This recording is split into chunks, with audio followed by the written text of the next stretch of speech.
Hello students, welcome to Agrimun YouTube channel. My name is Abhay Sarva and it's a plant pathology lecture number 18. So आज के इस अपनी crop disease series के अंदर students हम आज सरगम ज्वार क्रॉप्स की कुछ इंपॉर्टेंट डिजीज़ के बारे में कुछ स्टडी करेंगे. सो स्टूडेंट वीडियो को स्टार्टिंग करने से इस वीडियो को जरूर लाइक कर दें और अपने फ्रेंड्स को शेयर कर दीजिए. So let's start this lecture.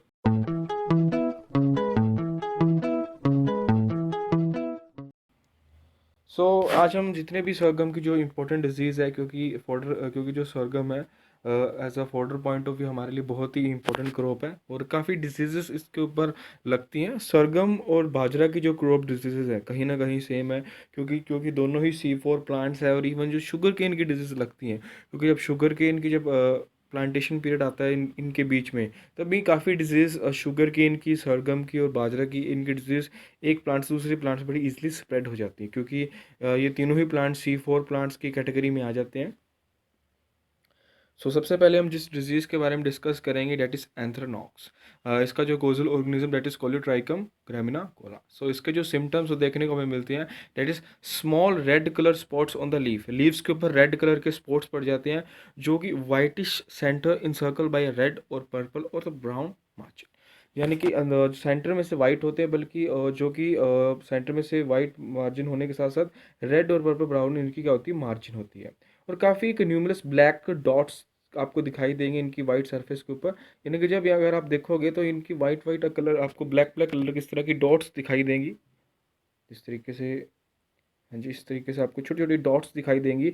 ये जो डॉट्स है सरफेस के ऊपर जिसके ये कुछ नहीं है, ये एक फ्रूटिंग बॉडी होती है फंगस की. यानी कि जो ब्लैक डॉट्स क्या हमें बताती है कि उसकी जो फ्रूटिंग बॉडी इसको हम एसरबुलाई कह देते हैं.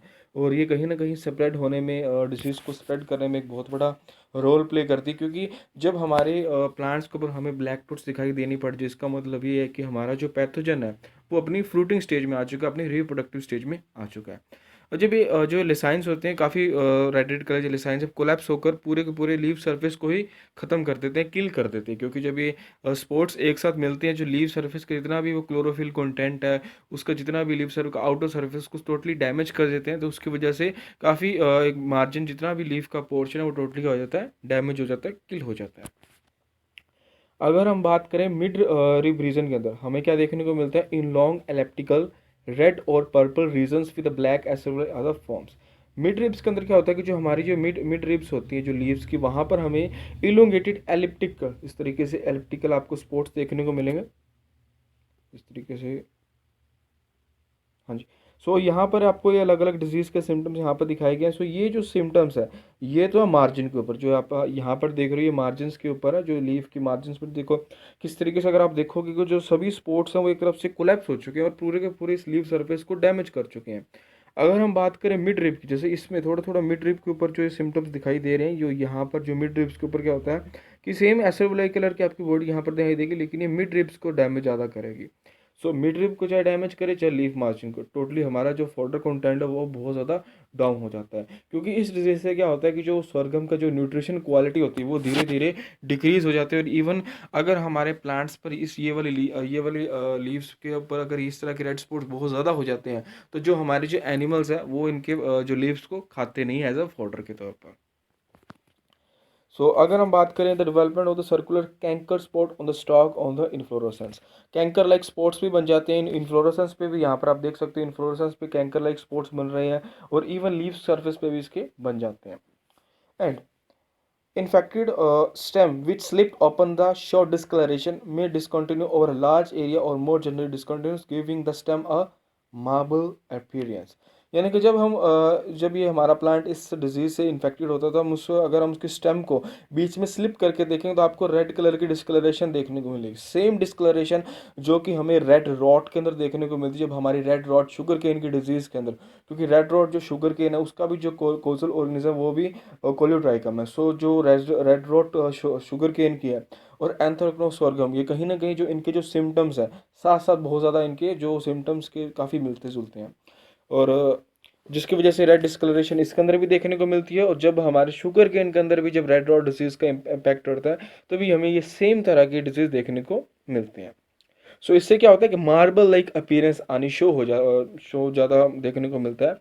अब हम बात करेंगे इसके डिजीज साइकिल की. सो जो इसका प्राइमरी इन्फेक्शन होता है वो किसकी वजह से होता है? It is due to the fungus present in the seed और आईपीडी। सो जब सीड के अंदर इसके जो फंगल स्पोर्स प्रेजेंट होने के कारण ये अपने आप को स्प्रेड कर देता है। और अगर इसके बात करें कोलेटरल होस्ट की, इसके कौन कौन से कोलेटरल होस्ट है? जॉनसन ग्रास, सूडान ग्रास, मेज, बार्ले और वीट। बार्ले और जो वीट है वो तो ज़्यादातर स्टूडेंट ये तो एक रबी सीजन की क्रॉप्स है, और जबकि हमारा जो सरगम है इट्स खरीफ सीजन क्रॉप। लेकिन कई बार ऐसा होता है कि कुछ जो उसके जो स्पोर्ट्स है इवन रबी सीजन के प्लांट्स को भी इम्पैक्ट करता है। तो अगर उनके जो डर्बीज, रबी क्रॉप्स के डर्बीज अगर खरीफ क्रॉप तक रहते तो कहीं ना कहीं इन्फेक्शन होने के चांसेस बहुत ज़्यादा बढ़ जाते हैं। अब हम बात करेंगे इसके सेकेंडरी इन्फेक्शन के लिए। जो इसकी सेकेंडरी इन्फेक्शन है वो है किसकी? Wind borne conidia. जो कोनेडियल स्पोर्स होते हैं जो कि एसोविलाई इसके अंदर निकलती हैं, ये विंड बोर्न स्पोर होते हैं। ये स्पोर एक प्लांट से दूसरे प्लांट्स में क्या हो जाते हैं? ट्रांसमिट हो जाते हैं। सो उसकी वजह से ये डिजीज़ धीरे धीरे बहुत ज़्यादा फैलनी शुरू हो जाती है। अब हम बात करें इसके मैनेजमेंट की कि किस तरीके से हम इसको मैनेजमेंट कर सकते हैं। सबसे पहले हमने जो भी इन्फेक्टिव प्लांट डर्बीज है उसको डिस्ट्रक्ट कर देना, उसको डैमेज कर देना है।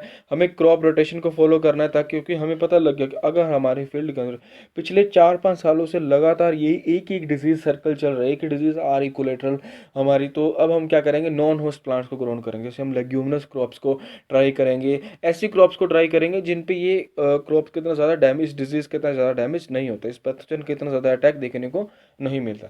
सो in that case we try the leguminous crops, we try the other crops जो कि C4 कैटेगरी से नहीं बिलोंग करती हों। और इसके लिए हम रेसिस्टिव वैरायटी भी यूज़ कर सकते हैं, that is like SP162, CSV17, Texas मिलो एंड द टिफ्ट सूडान एक्सेट्रा। हम सीड को ट्रीट कर सकते हैं कप्तान के साथ, थिरम के साथ eight the rate of the 3 ग्राम पर केजी ऑफ द सीड। अब हम स्प्रे भी कर सकते हैं केमिकल की, mancozeb eight the rate of the 0.5%, 2.5%, and also we have used carbendazim at the rate of 0.1%. So this is all about the management, how we manage this disease, क्योंकि ये one of the most destructive disease of the sorghum, not also sorghum but also has impacted on the sugarcane, maize and bajra. So this is all about the Anthrax. Now we talk about our next disease, that is a rust. So अब हम बात करेंगे rust के बारे में। So इसका जो causal organism that is Puccinia purpurea। So इसके जो सिम्टम हमें देखने को मिलते हैं, small reddish brown flecks on the lower surface of the leaf. जो लोअर सरफेस के लीफ यहाँ पे देखोगे, ये लोअर सरफेस लीफ का आपको रेड कलर की ये फ्लैक्स कलर, ये आपको देखोगे तो रेडिश ब्राउन कलर के फ्लैक्स आपको देखने को मिलते हैं। फ्लैक्स, इनको जो इस तरह के जो स्पॉट्स होते हैं इनको हम फ्लैक्स कह देते हैं। इनके जो पस्चल्स होते हैं जिनको हम एरिडियोस्पोरी कहते हैं, ये दोनों सरफेस पे होते हैं। ये लोअर सरफेस पे भी देखने को मिलेंगे और आपको अपर सरफेस पे भी देखने को मिलेंगे, यानी कि लोअर सरफेस पे भी और अपर सरफेस, दोनों सरफेस पे आपको इक्वली देखने को मिलेंगे। और अब हम बात करें ये जो जब ये स्पोर्ट्स पर्पलिश कलर के स्पोर्ट्स बन जाते थे, रप्चर हो जाते हैं, रप्चर होने के एकदम से फूट जाते हैं, उसकी वजह से क्या होता है? Reddish powdery like masses of urediospores हमारे लीफ सरफेस पे देखने को हमें मिलते हैं। The pustules are the elliptical, ये कौन से शेप्स के होते हैं? एलिप्टिकल शेप्स के होते हैं। And in between the parallel between the leaf veins, जो हमारे जो लीफ वीन्स होते हैं उनके जैसे अगर ये लीफ है, जैसे ये लीफ है, लीफ के अंदर जो वीन्स के अंदर ये जो सरफेस होता है वहाँ पर ही ज़्यादातर देखने को मिलते हैं। The pustules are the surrounded by the reddish और द येलोइश हेलो। रेडिश और येलोइश हेलो हमें देखने को मिलती है in case of the rust. और जो टीलियोस्पोर्स होते हैं वो जब लेटर ऑन द स्टेजेस के अंदर क्या होता है, ये टीलियोस्पोर्स के अंदर डेवलप हो जाते हैं, जो कि और ज़्यादा डार्कर होते हैं एज कम्पेयर टू द ओरिडियोस्पोर्स। यानी कि ओरिडियोस्पोर्स हमारे रेडिश कलर के होते हैं, लेकिन जब ओरिडियोस्पोर्स की आगे जब रिप्रोडक्टिव स्टेज कंप्लीट हो जाती है तब ये कौन से स्पोर्स में जो होते हैं? ये टीलियोस्पोर्स के अंदर चेंज हो जाते हैं और वो मोस्टली डार्कर कलर और मोस्टली ब्लैकिश इन कलर होते हैं। ठीक है।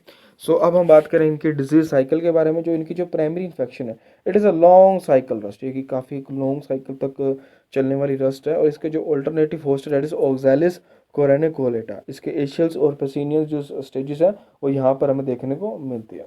इसकी जो सेकेंडरी इन्फेक्शन है, it is by through the urediospores that's are the wind borne. Okay. So अब हम बात करेंगे इनके कुछ फेवरेबल कंडीशंस की, कौन सी कंडीशन इसके लिए फेवरेबल होती है। So low temperature at the range of the 10 degree to 12 degree Celsius, it is one of the most favourable range of temperature for this spreadation. And also the rainy weather, यानी कि जब rainy weather होता है तब हमें अक्सर ये ज़्यादा इसका इम्पैक्ट देखने को मिलता है।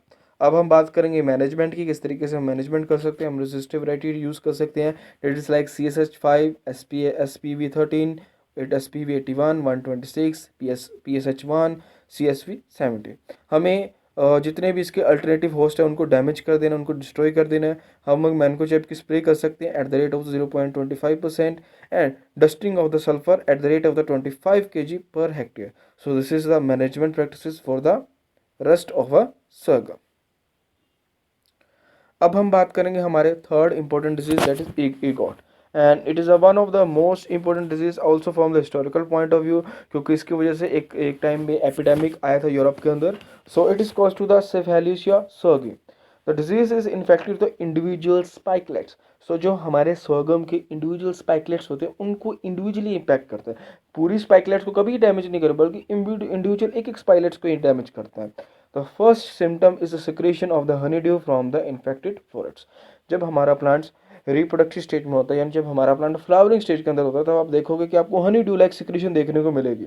जब भी फेवरेबल कंडीशंस आती हैं तो then the long and the straight और the curve cream to light brown hard sclerotia develop. जैसे ही फेवरेबल कंडीशंस आती है तो यही हनी ड्यू धीरे धीरे creamish to lightish brownish colour के अंदर चेंज होना शुरू हो जाता है।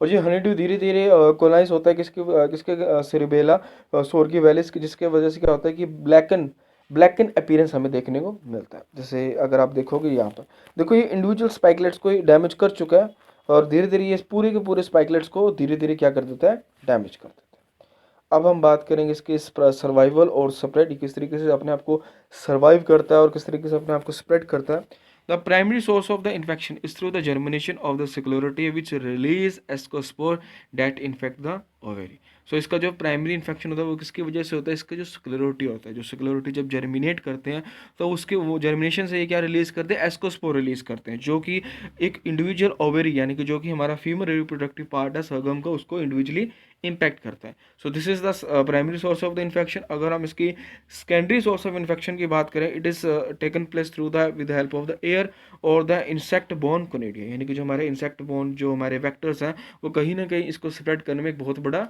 रोल प्ले करते हैं। The rain splash also help in the spread of the disease, यानी कि जो रेन के जो ड्रॉपलेट्स है वो भी कहीं ना कहीं इसको स्प्रेड करने में एक बहुत बड़ा रोल प्ले करते हैं। अब हम बात करेंगे इसके फेवरेबल कंडीशंस के लिए। कौन सी कंडीशन फेवरेबल होती है? A period of high rainfall, high humidity during the flowering season. Rainfall, high rainfall और हाई ह्यूमिडिटी इसके लिए सबसे फेवरेबल मानी जाती है। और जो कूल नाइट टेम्परेचर होता है वो और क्लाउडी वेदर इसके लिए बहुत ज़्यादा स्प्रेड करने में इसको हेल्प करता है। सो this is the favourable condition that's helps a lot of the spread of the disease. अब हम बात करेंगे इसके मैनेजमेंट की, किस तरीके से हम इसकी मैनेजमेंट कर सकते हैं। सो मैनेजमेंट के सबसे पहले हम बात करेंगे कल्चरल प्रैक्टिसेस के लिए। कल्चरल प्रैक्टिसेस जो कि इसके सबसे पहले हम जो इसके जो कोलेट्रल होस्ट है, जो कि दो पेरिनियल ग्रासेस हैं, that is one is the Cenchrus ciliaris and the next one is Panicum antidotale. So these are the weed that act as a collateral host for this disease. So ये ज़्यादातर क्या करते हैं, ये impact करने में बहुत बड़ा रोल प्ले करते हैं। सो हमें क्या करना है, इनको इरेडिकेट करना है इन पर्ल, स्पेशली पर मिनट की फील्ड के अंदर, सरगम की फील्ड के अंदर, specially in the month of the May of the June, यानी कि सोइंग से पहले जब हमको सोइंग करते तब ये वीड्स हमें अक्सर हमारी फील्ड के अंदर हमें देखने को मिलता है। सो हमें क्या करना है, इनको टोटली इरेडिकेट करना, ताकि जो इनका इनोकुलम है उसको हम क्या कर सकें, रिड्यूस कर सकें। अब हम बात करेंगे हमारी नेक्स्ट फोर्थ डिजीज। अब हम बात करेंगे हमारी जो नेक्स्ट डिजीज है, डेट इज हेड मोल्ड, जिसको हम ग्रेन मोल्ड भी कह देते हैं और हेड ब्लाइट भी कह देते हैं। सो एक मोल्ड डिजीज है। सो इसके जो सिम्टम्स हमें देखने को मिलती हैं, if the rains occur during the flowering and the grain filling stage, the severe grain moulding can occur. So जो ये डिजीज़ है ज़्यादातर हमें रेनी सीजन के अंदर देखने को मिलती है, जब प्लांट फ्लावरिंग और ग्रेन फिलिंग स्टेज के अंदर होता है। तो अगर उस टाइम पे अगर रेन अक्कर होती है तो उसकी वजह से क्या होता है कि हमारे ग्रेन के अंदर मोल्डिंग होनी शुरू हो जाती है। इसकी वजह से क्या होता है कि हमारे जो ग्रेन के अंदर पिंक और ब्लैक कलर की मोल्ड डेवलप होती है। उसकी वजह से क्या होता है कि हमारे जो ग्रेन्स है टोटली डिसइंटीग्रेट हो जाते हैं, टोटली डैमेज हो जाते हैं। तो इसके लिए जो हमारे जो कोजल ऑर्गेनिज्म है वो है फुजारियम सैपिटम और फुजारियम मोनाली फॉर्म। सो इसकी वजह से क्या होता है कि फ्लफी वाइटिश कलर के और पिंक कलरेशन के स्पॉट्स डेवलप होते हैं। और इसकी वजह से क्या होता है कि हमारे ग्रेन्स ब्लैकिश कलर के होने शुरू हो जाते हैं। The fungi from many genera may have been isolated from the infected sorghum grains when the most frequently occur genera।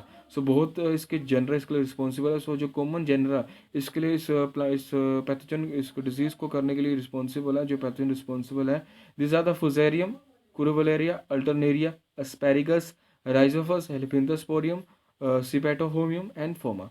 These are the pathogen that are the responsible for the head mould, grain mould और the head blight.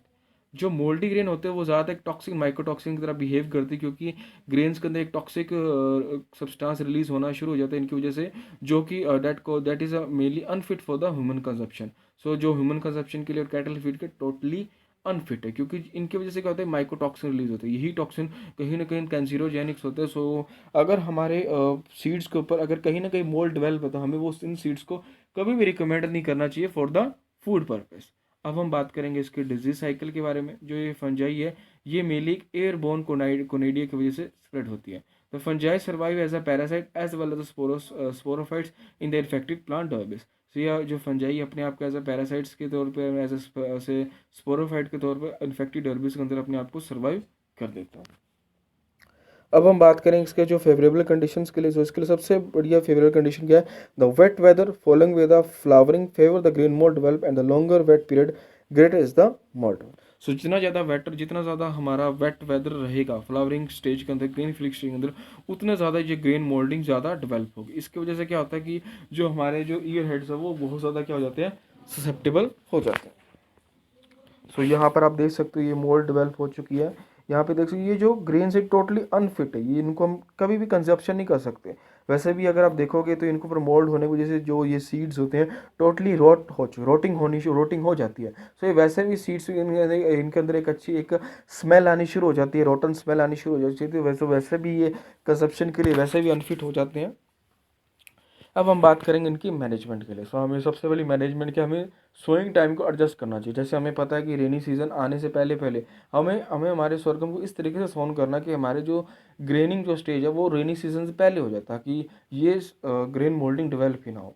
दूसरा तरीका ये है कि हम resistive variety develop use कर सकते हैं, लाइक GMRP4, GMRP9, GMRP13 और टॉलरेट वैरायटी लाइक CSP15 को यूज़ कर सकते हैं। हम सीड डिसइंफेक्शन यूज़ कर सकते हैं with thiram at the rate of the 0.3% for the prevent to seeding infection.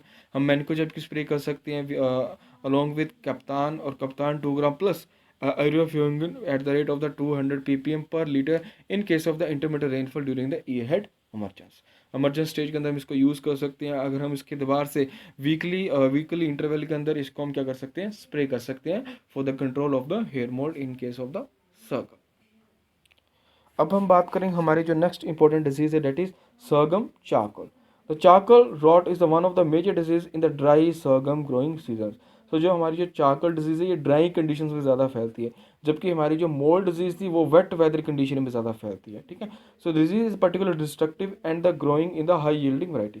सो ये बहुत ही ज़्यादा डिस्ट्रक्टिव डिजीज है और हाई यील्डिंग जो सर्गम की वैरायटीज़ है वहाँ पर हमें ज़्यादा देखने को मिलती है। जो जब ड्राई वेदर होता है जब ये बहुत ज़्यादा ससेप्टेबल हो, क्योंकि ड्राई वेदर के अंदर क्या होता है कि हमारी जो क्रॉप है वो बहुत ज़्यादा मॉइस्चर स्ट्रेस फील करती है। सो उस केस के अंदर क्या होता है कि हमारी जो प्री फ्लावरिंग स्टेज के अंदर ज़्यादा स्ट्रेस फील करता है।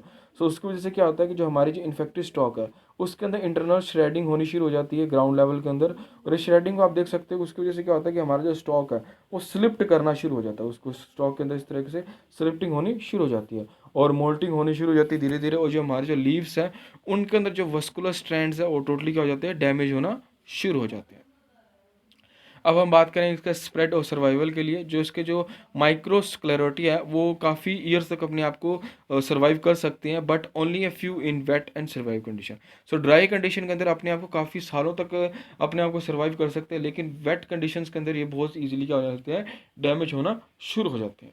अब हम बात करें इसके फेवरेबल कंडीशन के लिए। जो इसकी जो फेवरेबल कंडीशन है, the charcoal rot is cause by the Macrophomina phaseolina only. इस disease appear in the hot and dry weather condition.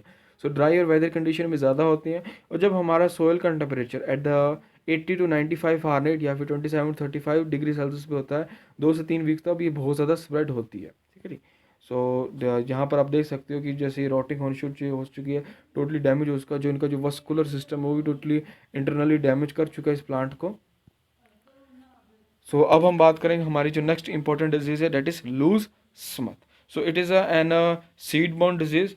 The effected plant can be detected before the ear come out. So जब हमारे years के come out होने से पहले भी ये हमारा प्लांट हो जाता है, इन्फेक्टेड हो जाता है। They are the shorter than the healthy plants with thinner stalk and the mark tillering. So जो भी प्लांट हमारा लूज स्मन से इफेक्टेड होगा वो थोड़ा as compare to the healthy plants थोड़ा हाइट, उसकी हाइट थोड़ी कम होगी और उसकी जो स्टॉक्स हो वो काफ़ी थिन होगी और उसकी काफ़ी ज़्यादा टिलरिंग हमें देखने को मिलती है। The ears come out much earlier than the healthy, और जो हमारे जो ईयर्स है वो बहुत जल्दी निकल आएंगे as compare to the healthy plants. The glumes are the hypertrophied, जो ग्लूम्स होते हैं वो हाइपरट्रिपॉइड्स हो जाते हैं और ईयर साइड के अंदर एक लूज अपीयरेंस देखने को मिलता है as compare to the healthy plants.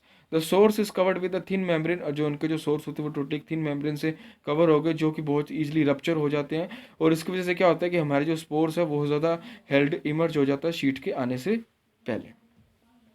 अब हम बात करें इसके ट्रांसमिशन के बारे में, तो जो हमारा ये pathogen externally seed borne disease है।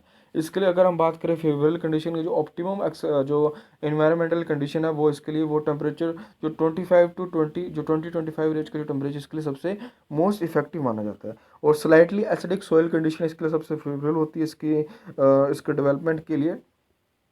सो यहाँ पर आप देख सकते हैं ब्लैकिश कलर की जो ये इसका हेल्थी प्लांट है। हेल्थी प्लांट से पहले देखो आसपास वाले जो प्लांट्स हैं वो हेल्थी, वो अभी तक उनके अंदर फ्लावरिंग स्टेज अभी डेवलप ही नहीं हुई है, लेकिन हमारा जो इन्फेक्टेड प्लांट बहुत पहले क्या हो चुका है, ये फैल चुका है। ठीक है जी। सो यहाँ पर आप देख सकते हो, इसको और जूम करके यहाँ से आप देख सकते हो किस तरीके से हमारे प्लांट को डैमेज कर चुका है। टोटली पूरे का पूरा जो ईयर हेड है टोटली डैमेज हो चुका है। सो इसी के साथ जो हमारा ये लेक्चर थैंक यू ओवर होता है। So thank you for the watching this video. आपने इस वीडियो को लाइक करना है, चैनल को सब्सक्राइब करना है और मैक्सिमम अपने फ्रेंड्स को इस वीडियो को शेयर करना है। आपको ये वीडियो कैसी लगे हमें कमेंट सेक्शन में जरूर बताइए।